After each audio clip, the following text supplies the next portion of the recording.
El Señor esté con vosotros. Y con tu espíritu. Lectura del Santo Evangelio según San Lucas. Gloria a ti, Señor. En aquel tiempo dijo Jesús a sus discípulos: todo aquel que se declare por mí ante los hombres, también el Hijo del Hombre se declarará por él ante los ángeles de Dios. Pero si uno me niega ante los hombres, será negado ante los ángeles de Dios. Todo el que diga una palabra contra el Hijo del Hombre podrá ser perdonado, pero al que blasfeme contra el Espíritu Santo no se le perdonará. Cuando os conduzcan a las sinagogas ante los magistrados y las autoridades, no os preocupéis de cómo o con qué razones os defenderéis o de lo que vais a decir, porque el Espíritu Santo os enseñará en aquel momento lo que tenéis que decir. Palabra del Señor. Gloria a ti, Señor. El Evangelio de hoy es un Evangelio muy claro, directo. El gran problema está ya pensando Jesús en lo que serán las persecuciones y lo que será la misión de los apóstoles y de los cristianos. Casi parece que sea como un preludio de lo que será este domingo, mañana, esta fiesta del Domum, Domingo Mundial de las Misiones. ¿Y cuál es la misión de todo cristiano? Llevar a Cristo. Hacerlo fructificar con la gracia, pero ser testigo de Cristo en el mundo. Cosa que hoy está muy mal vista, hoy y siempre. O sea, la gente a veces piensa, bueno, es que esto de ser cristiano es del siglo XIX. En el siglo XIX había una mentalidad anticristiana igual que la de ahora. Todos los movimientos liberales, todos los cristianos eran los tontos, y eran estúpidos y todo era contra ellos, y a todos los religiosos fueron expulsados aquí en España de sus conventos, se les robó absolutamente todo y se vendió todo. Tanto es así que llegó un momento en que aquí, en este barrio, en Gracia, pues no llegó a haber ni una sola iglesia abierta. Por eso se llamaba de Gracia el barrio desgraciado, porque no había fe. En este barrio no había fe visible.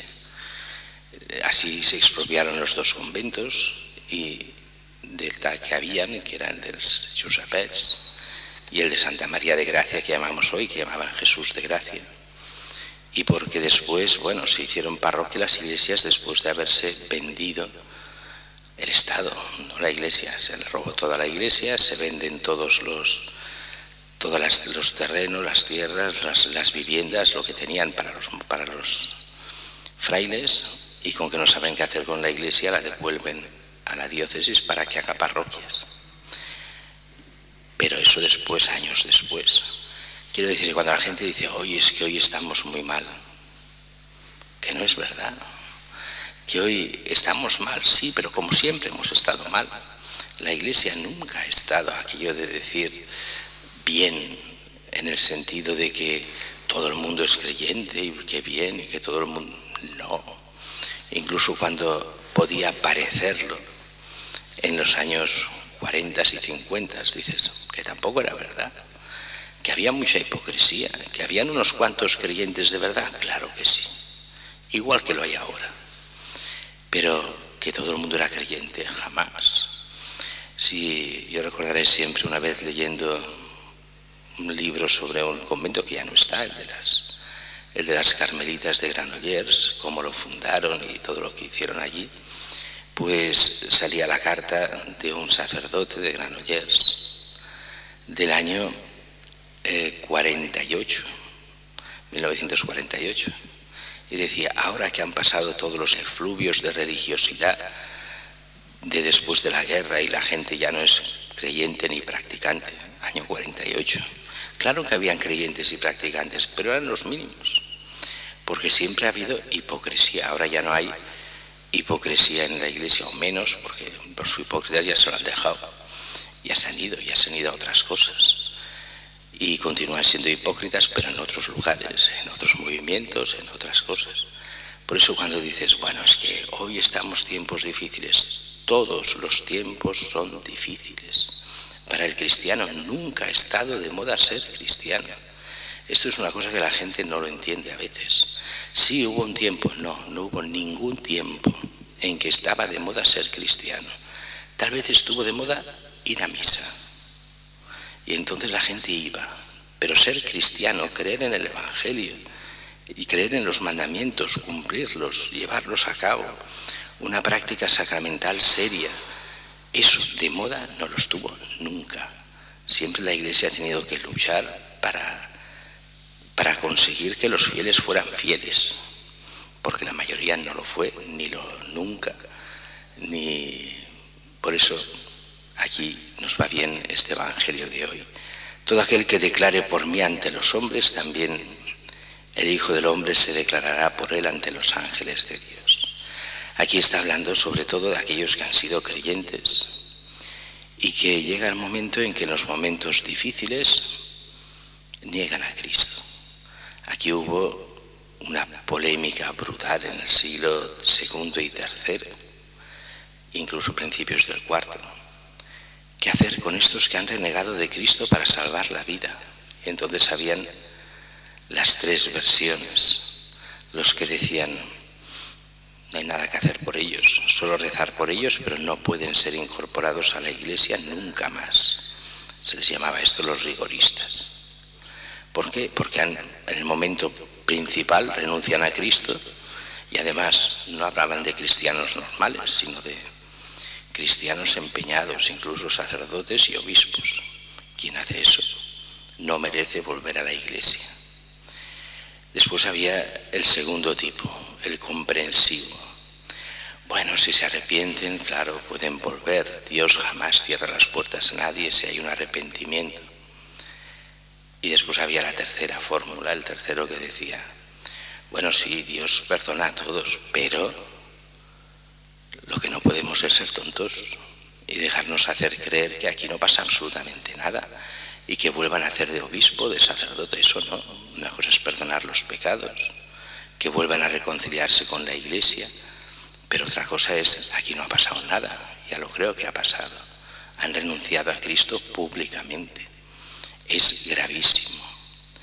Y lo dice Jesús en el Evangelio, aquel que públicamente, o sea, aquel que se declare por mí ante los hombres, también yo lo haré. Pero si uno me niega ante los hombres, yo lo negaré ante los ángeles de Dios. Es muy grave. Cuando has sido creyente, renunciar a Cristo. ¿Cuántas veces lo hemos visto en los diarios, en los medios de comunicación? Yo era cristiano, pero bueno, ahora no creo en nada. Yo no creo en nada, yo soy ateo. Y gente que había sido cristiana, gente que habían hecho la primera comunión, no solo aquellos que la hicieron por pura moda, ahora ya ni por moda la hacen, en aquellos porque no hay la moda para eso. Había una época en que la gente hacía la primera comunión simplemente por la fiesta, ya podía el cura intentar lo que fuese, no había nada que hacer. Había una coraza inmensa en familias que se decían cristianas y no lo eran. Y aparentaban como, no, nosotros por cristianismo entendían hacer la primera comunión y el día después de la primera comunión decirle al niño, mira, todo esto es una mentira. Dios no existe, así que a partir de ahora no se vuelve a la Iglesia. Porque todo eso es solo, ahora ya has crecido, a partir de la primera comunión ya eres mayor y se te pueden decir estas cosas.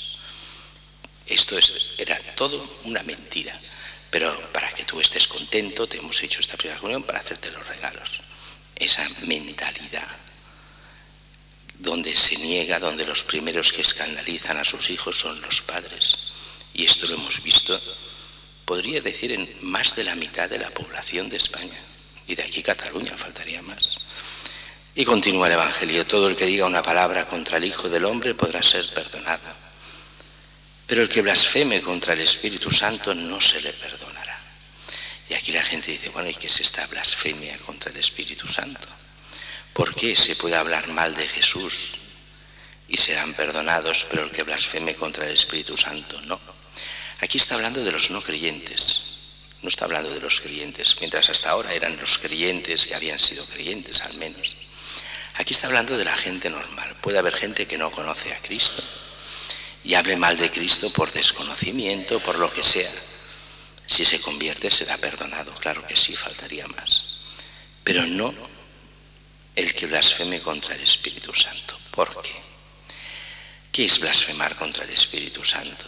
Es decidir ir contra la gracia. Quiere decir, Dios te está pidiendo la conversión, tú lo ves claro, por dentro te das cuenta, pero le dices a Dios, no. No quieres salvarte, no quieres convertirte, no quieres dejar el mal, no quieres hacerte cristiano, no quieres a Dios, aunque te das cuenta de que ahí está el bien, aunque eso es lo bueno y es lo que Dios te pide, pero prefieres el mal al bien, y estos acaban haciendo siempre lo mismo. Al mal llamarlo bien para contentar su conciencia y al bien llamarlo mal para contentar su conciencia también. Estos, los que hacen esto, los que renuncian a la gracia que están sintiendo para la conversión, son los que blasfeman contra el Espíritu Santo, no les dejan actuar al Espíritu Santo y no se les perdonará porque han renunciado a su conversión. Han renunciado al bien que Dios quería para ellos, han renunciado al amor de Dios, han renunciado al perdón que Dios les quiere dar. No se les podrá perdonar. Y acaba el Evangelio de hoy con esto: cuando os persigan, no os preparéis defensa. No quiere decir con esto de cuando os persigan os salvaréis, no, muchos de vosotros moriréis mártires, dice Jesús en otros lugares del Evangelio. Seréis mis testigos muriendo por Cristo, pero será el mismo Espíritu Santo el que os hará de defensa. Pero de defensa no en el sentido de que os salve de la muerte, os salve de tantos peligros, sino muchas veces esa sangre de los cristianos es realmente fuente de salvación para muchos. Y el testimonio que muchos cristianos dieron sirvió para que tantos y tantos llegasen a la fe dándose cuenta de que todo lo demás era un absurdo y aquello era lo único que tenía sentido. Pidamos a Dios que nos dé este Espíritu Santo, que nos lo haga entender, que nos prepare nuestra defensa, no solo para nuestro bien y salvación, sino para la salvación de tantos que puedan llegar a la fe y a la vida eterna.